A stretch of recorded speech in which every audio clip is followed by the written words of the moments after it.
lead questionnaire here. Alex, can I ask a quick question? Sure. I know you said you'd record and it would be published on a CCBHC site. Will we also get copies of the publishing? Those that attend? So, how do you mean a copy? Will you email it to us? I'll email you the link to the website, yes. Thank you. Perfect.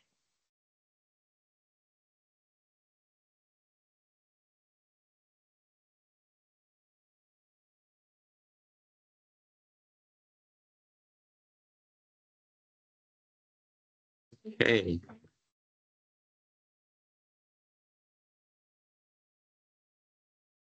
See Jeremy, and I believe I saw Jacob. Yep. I'll be leading questions and answers today, Alex. Okay, great. So everyone, welcome. Thank you for coming here. This is your opportunity to ask for technical assistance with the Financial Information Request, or FIR, that was released just a week or two ago. I'm not sure exactly when. So please take this opportunity to ask any questions that you have, and let's do it by raising hands. I think that is going to be our most efficient way to do it.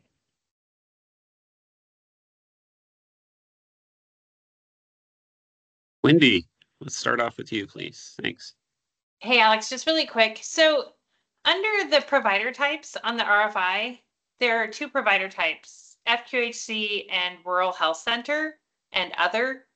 So I'm not sure what message that's sending, since CCBHC is traditionally a model for the community mental health providers. So I don't, some of those questions on the first page of the RFI, just as a whole, not even the financial, it's a little bit confusing. So just wanted to provide you that feedback. And made providers raise our eyebrows. Hi, Wendy. So when you say the RFI, are you referring to the FIR, or I know that they're very similar and they're released at the same time, which is not helpful. I thought you said RFI. That's why I brought this up. So okay, let me take a look at that. This meeting will primarily cover the FIR, although I'm happy to take questions about the RFI as well.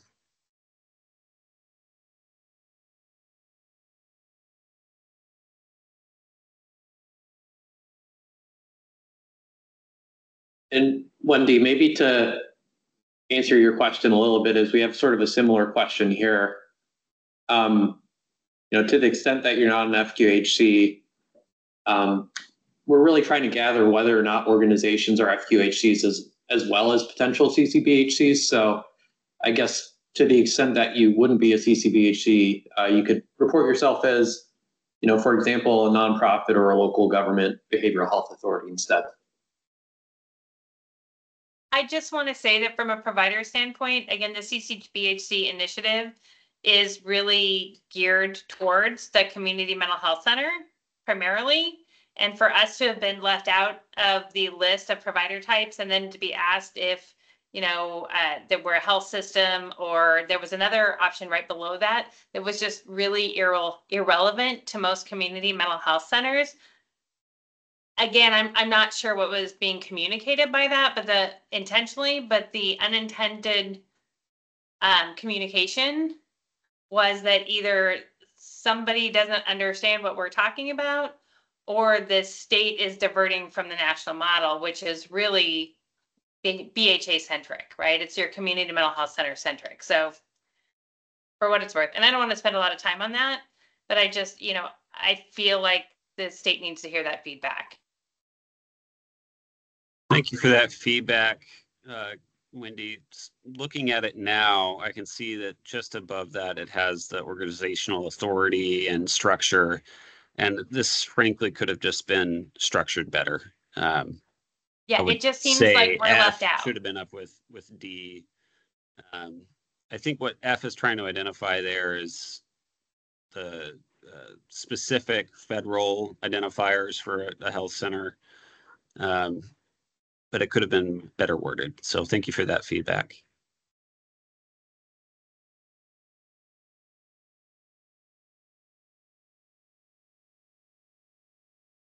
Ollie. So, excuse me. I would like to just clarify because I'm a bit confused. I have the RFI, the request for information, and now I'm seeing this as being the financial information request. And what I want to clarify, just to make sure I'm on the right page, is that we need to submit both of these pieces as part of the same process, or are these two entirely separate processes and I've just gotten my signals mixed? They are two separate asks. And unfortunately, just giving timing and acronyms, they have been released at the same time. So yes, they are separate documents, and you can choose to respond to either or both. And that would be very valuable to us. Would someone please perhaps put in the chat the link to where this document is on the website where this application process is, so that I can make sure I have all of these pieces in front of me? Yeah, absolutely. Thank you.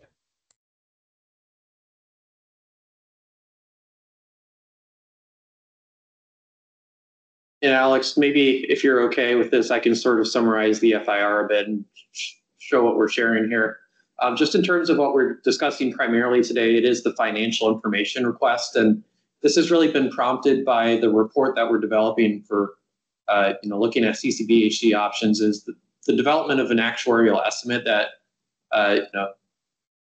tries to identify the costs related to implementing a CCBHC program within Washington.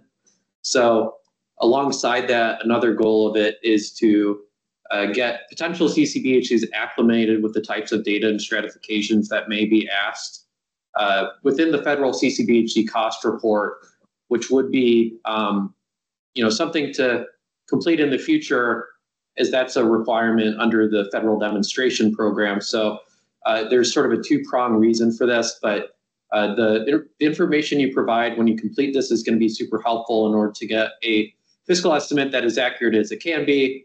And it also will, I'm just going to flag here, we're not asking you to do rates here. This is intended to be a much more summarized and simpler version of the CCBHC cost report, which would be a requirement under the demonstration for sites to complete. So, I think we have developed several different resources that were provided alongside the request to assist with this, and these TA sessions are supposed to help provide further detail. We do have a PDF that has instructions for answering each question, as well as this example submission, which is trying to share, the general level of detail that we would need to develop a fiscal impact. So to the extent that we necessarily don't have questions, we're happy to just walk through this example and provide more clarification on what's being asked.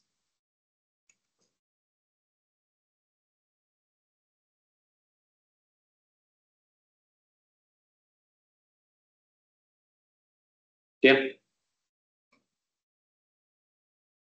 I was curious about the timing of this and audited financials versus the timeframes. Since like for example, our fiscal year ends June 30th, and our audited financials on that time period won't be there until likely January. So you can't use audited financials unless you're going back a couple years to answer these questions. So what do you do in that situation? Great question, Dan. So what we're asking for is, the most recent audited financial statement, understanding that won't necessarily be for SFY 24. So to the extent that you have an SFY 22 or SFY 23 audited financial statement, you would be utilizing that, and then we'd be requesting you to provide your financial information as of the same year, and that's going to help us ensure that the information being reported is aligned with what was audited within your organization. But we're trying to get an estimate for current costs, right? So we will be cost trending using the Medicare Economic Index, which is required through CMS, and just in general, these CCBHC cost reports, as you're developing them, they're always going to be for a historical year, even when we use the CCBHC cost report. And that's just to ensure that we're looking at data from a complete year. And to the extent that there's going to be more costs in 22, in, say 24 for your organization versus your most recent cost or, audited financial statement year, you have the opportunity to provide anticipated costs alongside your actual costs. And this is Jeremy. To the extent that the timing does not align between the audited financial statements and your financials or your fiscal information, then we can provide guidance as to how you may utilize multiple audited financial statements in writing. So I appreciate that question. And I'm also sharing a link to our mailbox, which will be available to answer questions alongside these TA sessions, applehealth.info@milliman.com. To the extent that you want to share organization-specific questions, we're happy to respond through those there rather than this forum. So, and thank you. We can go through a couple slides as it relates to the financial information request background and goals. We did share that recently on one of the provider work groups. But if that's helpful for folks, just distinguishing the difference between the FIR and the full cost report, it has that information as well as the due date and that information. But we can keep going with questions. If we need to go back to that, then certainly can.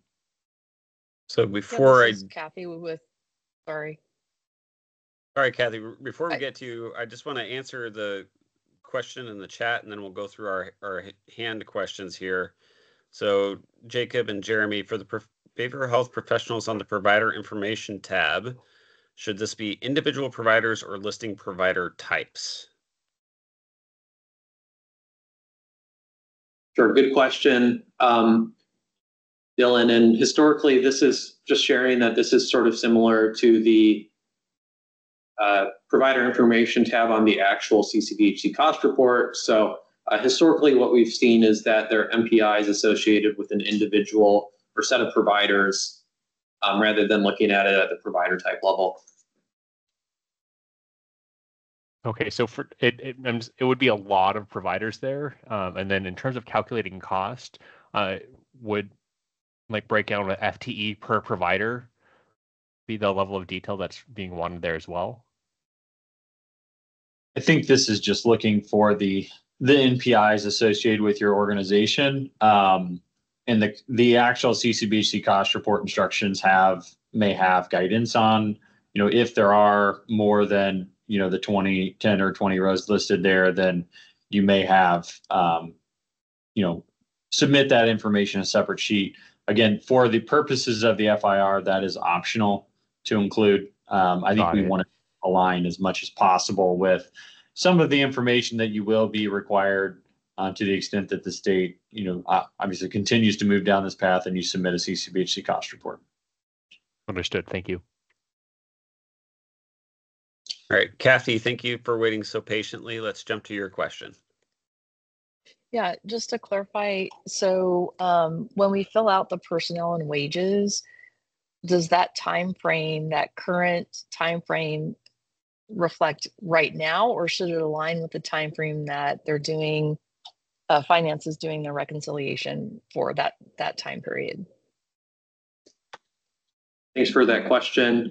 So, historically, we would, as much as possible, we would prefer that expenditure staffing information is consistent between the tabs. So to the extent you're using an audited financial statement, you would be utilizing a reporting period here. So for example, we have here, typically this would be a single year for your audited financial statement, but you may also provide it as a single date for this. You can see here that, I guess for I'm sorry to go a little bit on a tangent here, but this tab in particular, I think, to the extent you have the information as of January 1, 2024 is, you're really looking at a point in time to understand what okay. this have. We'd request January 1 for this one, but the Gotcha. expenditure information is for the report period. Thank you. Thanks, Kathy, for the question. We've got another question from, I can't see your full name. I'm sorry. Tom Sebastian from Compass. I just wanted to just confirm that that everyone realizes if we go back in time to a year 22 audit, for example, you're going to miss about 22% impact of Medicaid rate increases that occurred in January 23 and January 24. Just want to make sure that, that's significant. I think seeing that we can provide up-to-date information on how that impacted wages as of January 24 might be helpful. I just want to make sure that that was recognized, that you're going to have a huge disparity between actual expenditures and costs today as compared during that time period because of the significance of that 22% rate increase over that time period. Thank you for that question, Tom. That's certainly something we want to capture with our fiscal estimate. So here you can see question 3 here, requesting if the reported wage levels, so this would be for 1/1/24 wages, do they encompass that 15% benefit increase for 2024 as thrown out in the legislature? Certainly we're trying to capture, so if the wage increases haven't yet been reflected, we'd be asking you to provide information on how those exactly were adjusted later in 2024 because of that legislative impact. That answers your question. Yeah, thank you. Crystal? Hey, yeah, thank you. So can I just be real clear? So current column is wages FTEs as of 1/1/24. Anticipated columns are for what exact date? So, and just to be clear of generally what anticipated costs are supposed to encompass within the CCBHC cost report as well as this request. Anticipated costs may arise for a couple of reasons for the CCBHC program. First, it's going to be to the extent you're providing more different services than you previously offered due to the requirements of the CCBHC program, you would need to include additional staff and potentially increase their wages as a result of offering new services, as well as expected utilization increases just because you're going to be providing a more comprehensive scope of services that may drive more utilization for organizations for persons to start receiving care through your organization. So in terms of what we're asking for the hourly wages, we're simply asking for it to be as of the same time period. But for example, we're not asking you to reflect any wage increases. We're asking you to reflect, for example, wage increases due to the increased responsibility as you're adding more services to your program. Okay, so not really as of a specific date where you've indicated any COLAs. It's just you're more looking for FTE growth. Any hourly wage growth would be because of additional responsibilities. Am I right there? Yep. So it would be the wages that you believe you'll be able to procure additional staffing with, as well as the increases to current employees' wages based off of increased responsibility. And then we'll be in our fiscal estimate, we will be cost trending from 1/1/24 to the reporting period for our fiscal estimate. Just to sort of share, we will keep in mind that there are cost of living increases that aren't really reflected here.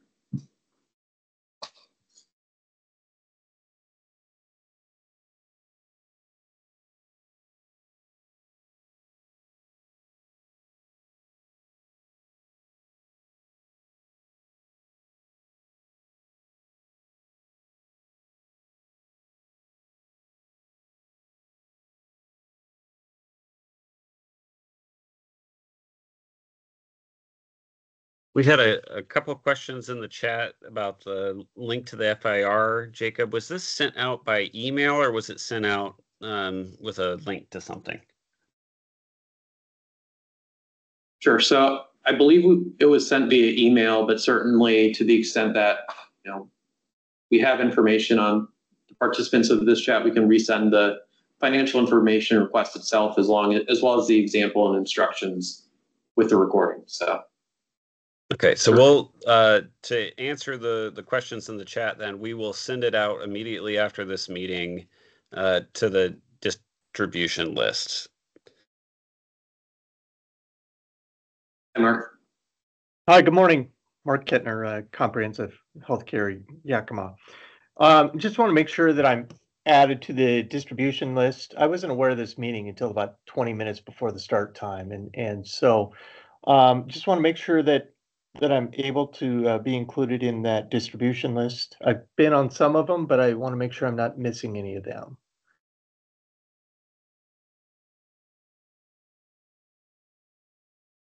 That makes sense, Alex. Is that something? If you're unsure if you are on the distribution list because you're a recent addition or you got this meeting invite from another provider, go ahead and put your contact information into the chat, and Kate will pull that out and ensure that you're added to our distribution list. Yeah, okay, thank you. I'll do that. I was emailed information I reached out after one of the initial meetings and was able to get that information emailed over to me, but still somehow not included in the email distribution or meeting distribution list. Yeah, just in case if you're unsure or you're having trouble getting these meetings, yes, please ensure that you throw your info into the chat, and we'll make sure that you're added or verify that you're already there.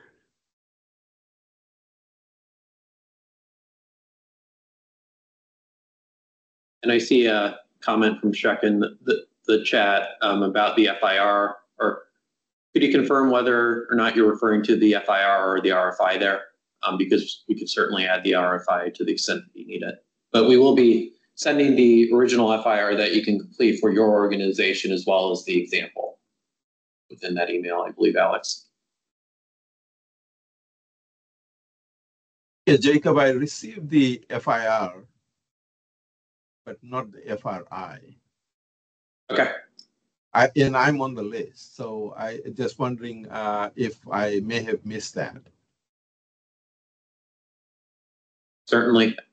Well, Alex, to the extent you send out another email to the recipient, I think we can certainly share that FIR that's blank and ready to be filled out for your organization alongside the instructions and the example.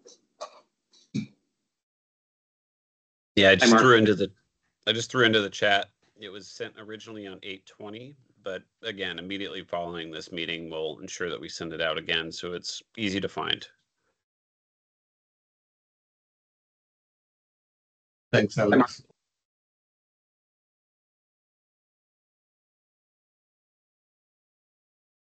Mark, do you have another question, or was your hand just still up from before? No, that's just operator error on my side. No problem.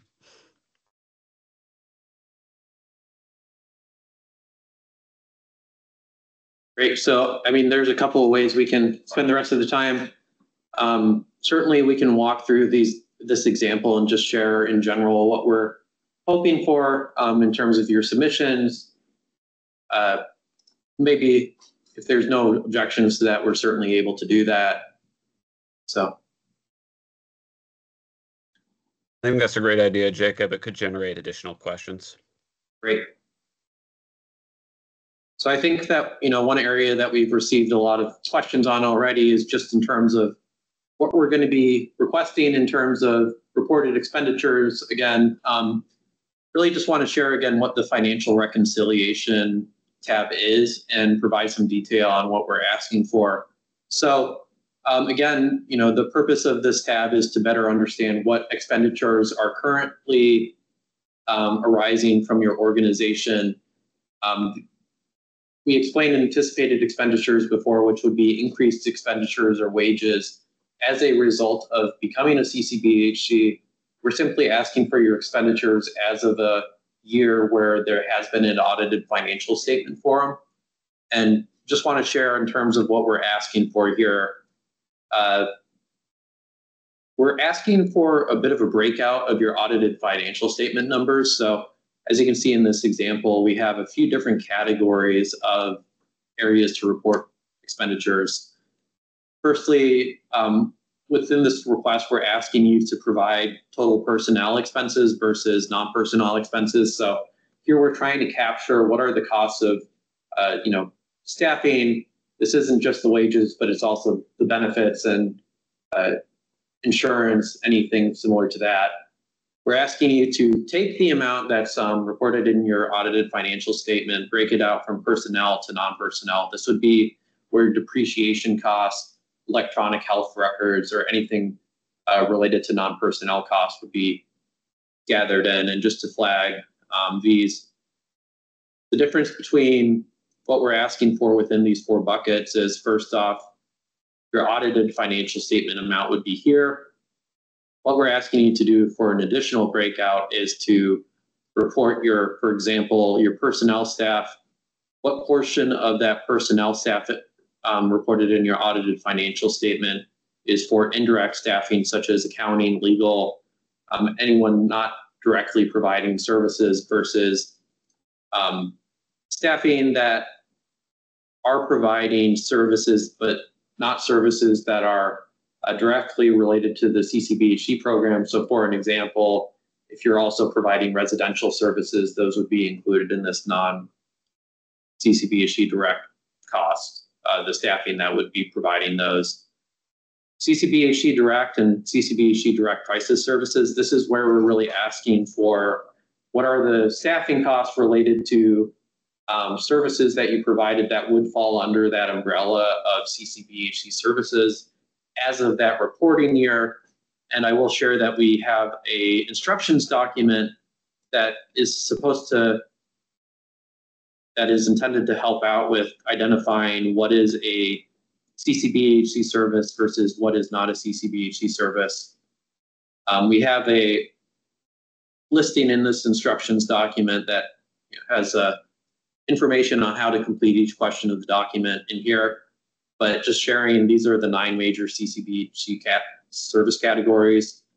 We're providing an example service listing of all of the different procedure codes that may fall under, that are currently being used in Washington today, and what service category they would fall into, and a service description of the cost. So in terms of what we would be requesting you to provide within this tab is a best effort to break out the costs of staffing between services provided that are CCBHC related and those that are non-CCBHC related.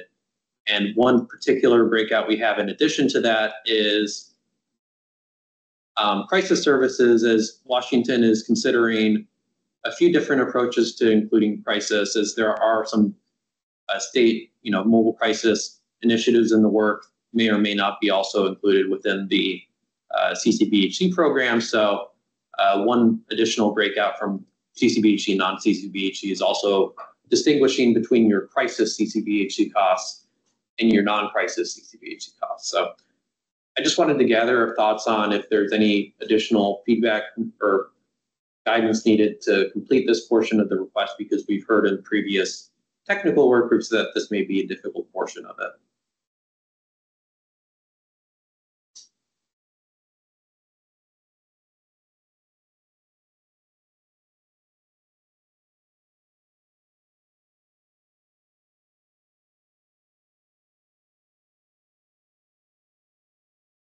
Great. So certainly we can provide, again, additional detail in these further TA sessions and within our mailbox, but just sort of sharing that what what the expectation is once you break out these costs is, you can see that the sum of these costs is equal to $42 million, which would align with this example organization's staffing expenses reported in their audited financial statement, understanding that it may not be perfect. If there is a discrepancy, we would ask you to, provide an explanation of why there isn't, a $0 differential for one of these categories. So you can see here, this would be where you report why there's a difference. We're also allowing you in this cell right here to provide some information on how you broke out your costs between CCBHC services,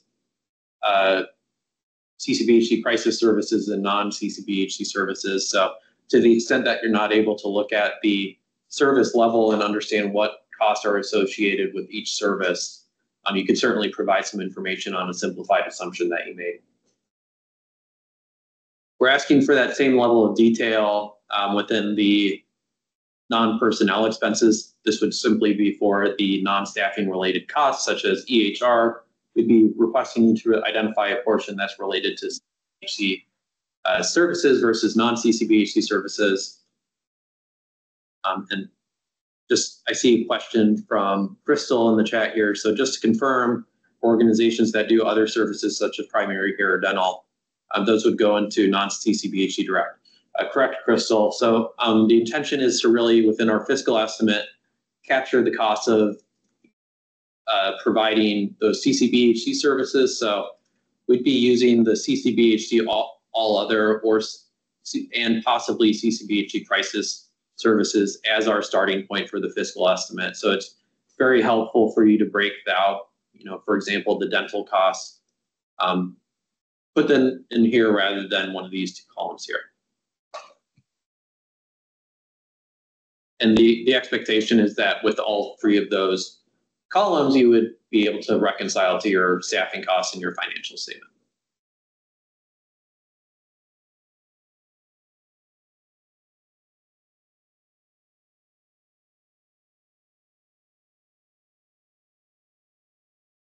So with that in mind, so that's really the non-personnel expenses. Certainly we've heard in technical work group meetings that it's difficult to, for example, carve out crisis versus non-crisis. So we just wanted to explain, I think, in terms of the best approach, it would be identifying your total expenditures through looking at each encounter, but understanding that may not be possible at this time. Certainly receptive to other ways of reporting it. And this would be an area where you can contact us via our mailbox to ask about alternative approaches or provide information within your FIR request to explain them. We do also ask for information on your indirect cost methodology within your audited financial statement. Typically for federal grant programs, organizations are asked to provide information on whether or not they elect to use a de minimis rate to elect a certain amount of their costs to a federal program versus having a federally approved indirect rate. When it comes to actually developing PPS rates, we do look at indirect costs based off the basis that is typical for federal grants. So the purpose of this question is really to gather information on whether or not organizations elect the de minimis rate versus the federally approved indirect rate in order to develop their PPS rates. So certainly this would be something we would request you to align with what's reported within the federal grant portion of your audited financial statement. But certainly if there's questions about that for your organization, we're also happy to answer those in the mailbox.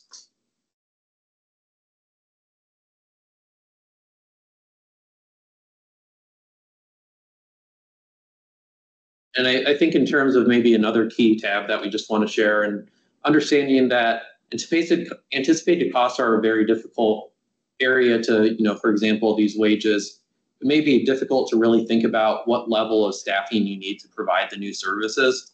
I'd like to focus on this tab that's titled CCBHC Service Capabilities. And this is really where we're thinking about, for your organization, what are the services you're currently providing in which fall under that CCBHC framework? And in order to become a demonstration, CCBHC under potential demonstration, you would be expected to provide these requirements that we've been discussing within the technical work groups.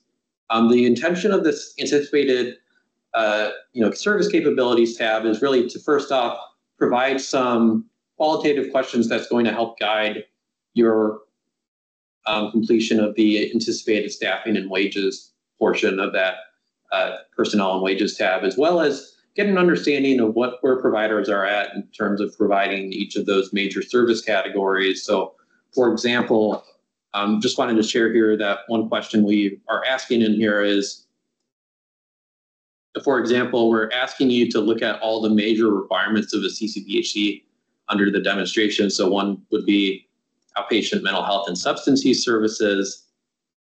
We provide the provider an opportunity to share whether or not they're providing these services in a way that meets the CCBHC requirements, whether they provide them in a way that doesn't meet the CCBHC service requirements, so maybe an enhancement is needed, as well as an opportunity to share, we don't currently provide those services, with the understanding that in order to meet the demonstration requirements, you would be expected to provide those services at the levels required within the demonstration. And within the instructions document that we provide, we do share SAMHSA's guidance in terms of what is expected for each of these 9 major service categories, as well as the description of these 5 EBPs that have been identified as potential required EBPs within Washington's program. So really what we're trying to accomplish through this, and just wanting to share this is very helpful from our end, is understanding as an organization, what do you currently provide that would be expected? Where would you see the increases? And to the extent that you expect there's going to be material cost increases as a result of providing additional services or enhancing provision of current services, we would ask you to think about that as you report these anticipated staffing. As you can see here in this example, we are asking for anticipated staff. So you would request 7 additional SEDPTs, for example, and that's where the average hourly wages do increase as a result of understanding you need to hire more staff. You may hire them at higher wage levels than you typically provide currently, as well as providing additional wages to your current staff as there may be more responsibility. I just wanted to gather some thoughts in terms of reporting their anticipated costs. Is there anyone that would like to provide a question related to how to report it for your organization? We do have this example, but it would be certainly, I think, a good example to walk through with the group.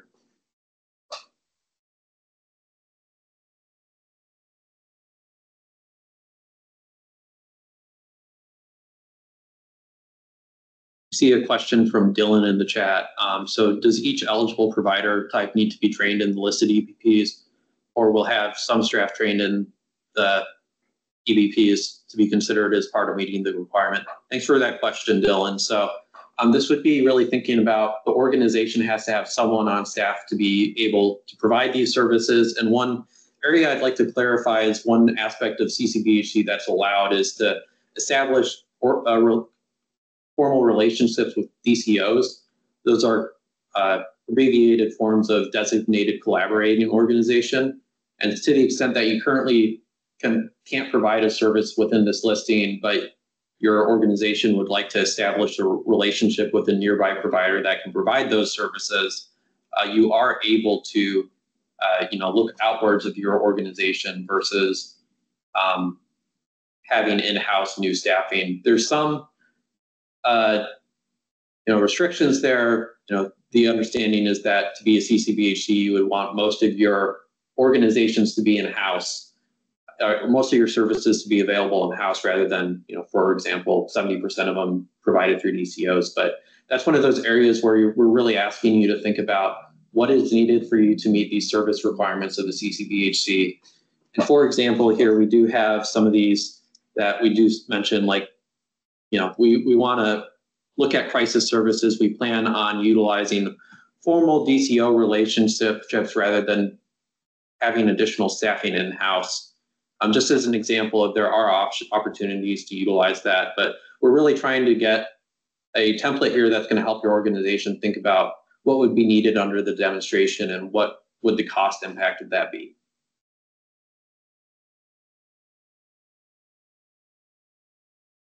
I just wanted to follow up with one clarification on the question from Dylan. we may want to check further, Alex. There may be some of these EBPs that are practices that aren't services that may need to have more than one, would be expected that it's more widespread. I think that's something we can clarify in follow-up writing, in writing, in terms of, like, for example, motivational interviewing. What is the expectation in terms of what percentage of staff are trained in motivational interviewing? Is it versus something like CBT that's maybe a more specific service? It may not be as widespread as a practice. So we can provide that clarification as a follow-up. I think Jake speaking to this service EBPs, but go ahead, Alex. Yeah, I was going to add, we're going to follow kind of the logical approach to this, where we would expect the majority of your staff to be trained in things that are relatively available, things like CBT or MI. But for things like medication-assisted treatment, which is perhaps a larger lift, we would not expect the majority of your staff to be trained in that. That would be a specialty provider with support staff around them.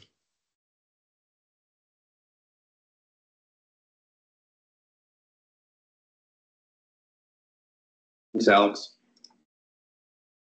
And just to sort of clarify, one area that we're really thinking about in particular, which will be helpful for you to provide some information on, is primary care screening and monitoring, understanding that this isn't necessarily something that's a behavioral health benefit, but something that is within the required for CCBHCs under the federal government situation.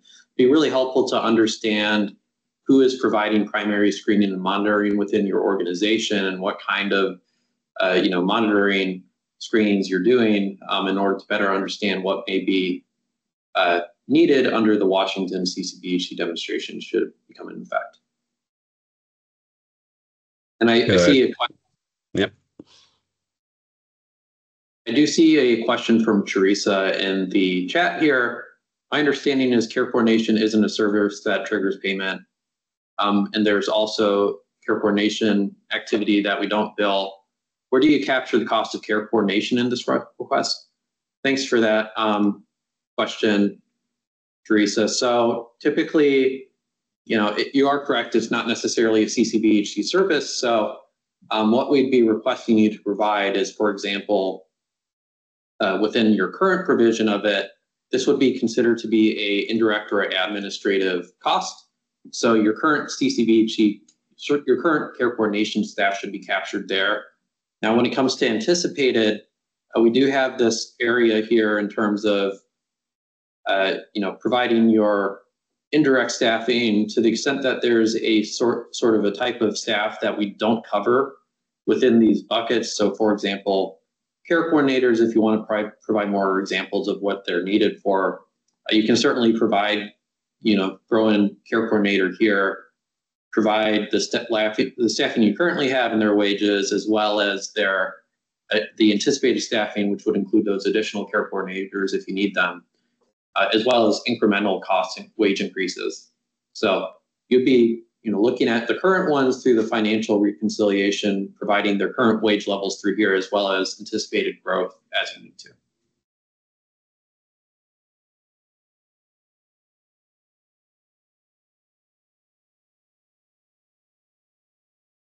And in terms of, yeah, I was going to say in terms of, yes, you are correct. Again, just to reiterate, the care coordination doesn't trigger a payment, but they're implied in the rate that is developed for PPS. So it would trigger a payment, but when you consider the rate, you're going to consider those costs, but not consider the daily visits. So as long as the historical and the future are on the same basis, then those costs should be captured on an ongoing basis. I do want to clarify on the financial reconciliation tab. If you go to that one, as it relates to care coordinators, I think in general, if it is attributable directly to CCBHC, which a care coordinator would, then it would go under the CCBHC direct items and not in the indirect administration.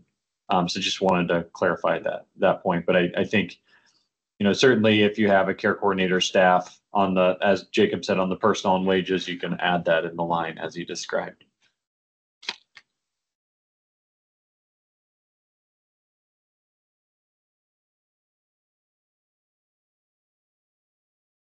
Thanks, Jeremy. I think in terms of others, so again, really when you're completing the FIR, it's going to be important, possibly helpful for you to complete this tab prior to the personnel and wages, just so you can think about what areas would need to be enhanced in order to meet the demonstration requirements prior to trying to identify anticipated staffing, because that's certainly one area where it's challenging to think about what staffing levels do we need to facilitate the CCBH. That's certainly what we'd recommend there.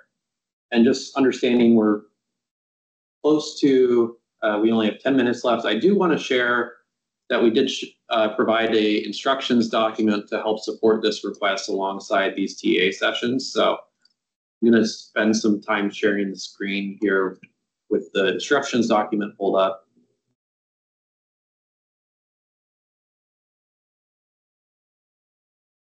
So again, this will be sent alongside the FIR itself, but we do want to share that we have a instructions document that provides information on what's being asked and some narrative on why we're asking for this information.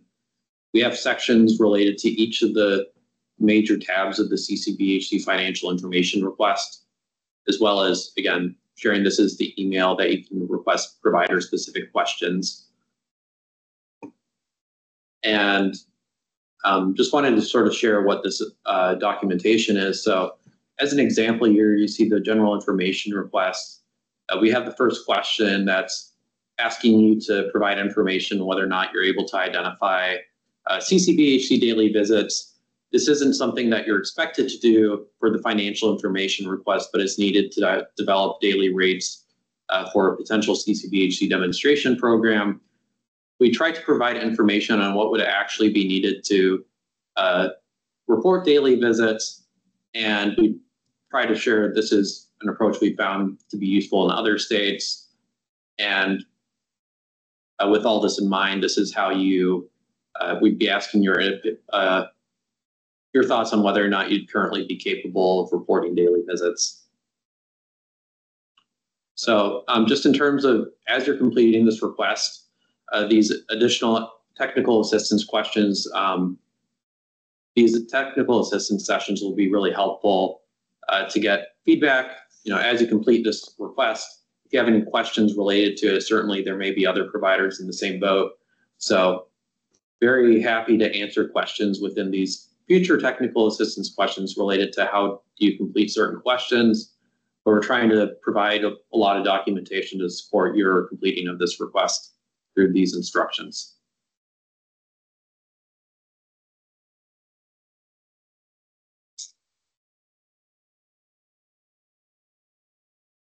In our last few minutes here, Jacob, can you remind folks when the FIR is due or back to us? Yep. So we're going to be requesting the FIR submissions to be provided by October 23rd, 2024. That gives you 75 days from the initial provision of the request. We're going to be having technical assistance sessions every couple of weeks until that date. So that'll provide, so as you're working on this request, we're really hoping to provide answers to your questions. And we'll be also developing a Q&A document that takes the questions from these meetings or questions from the mailbox and compiling them and answering them as a supplementary document to completing this alongside these technical assistance requests, the instructions and the example. Thank you.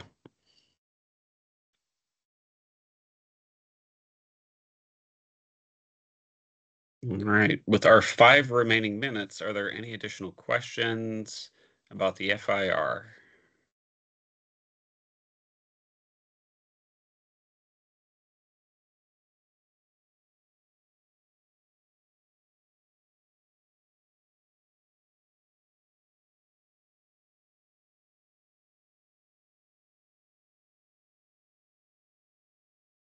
Okay. Any additional questions about CCBHC related things that I can answer within the next 4 minutes?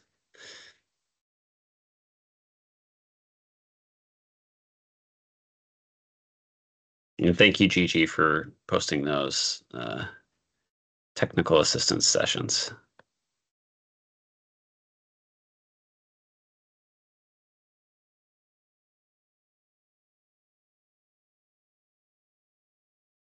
I'm going to go ahead and drop my contact information in the chat as well.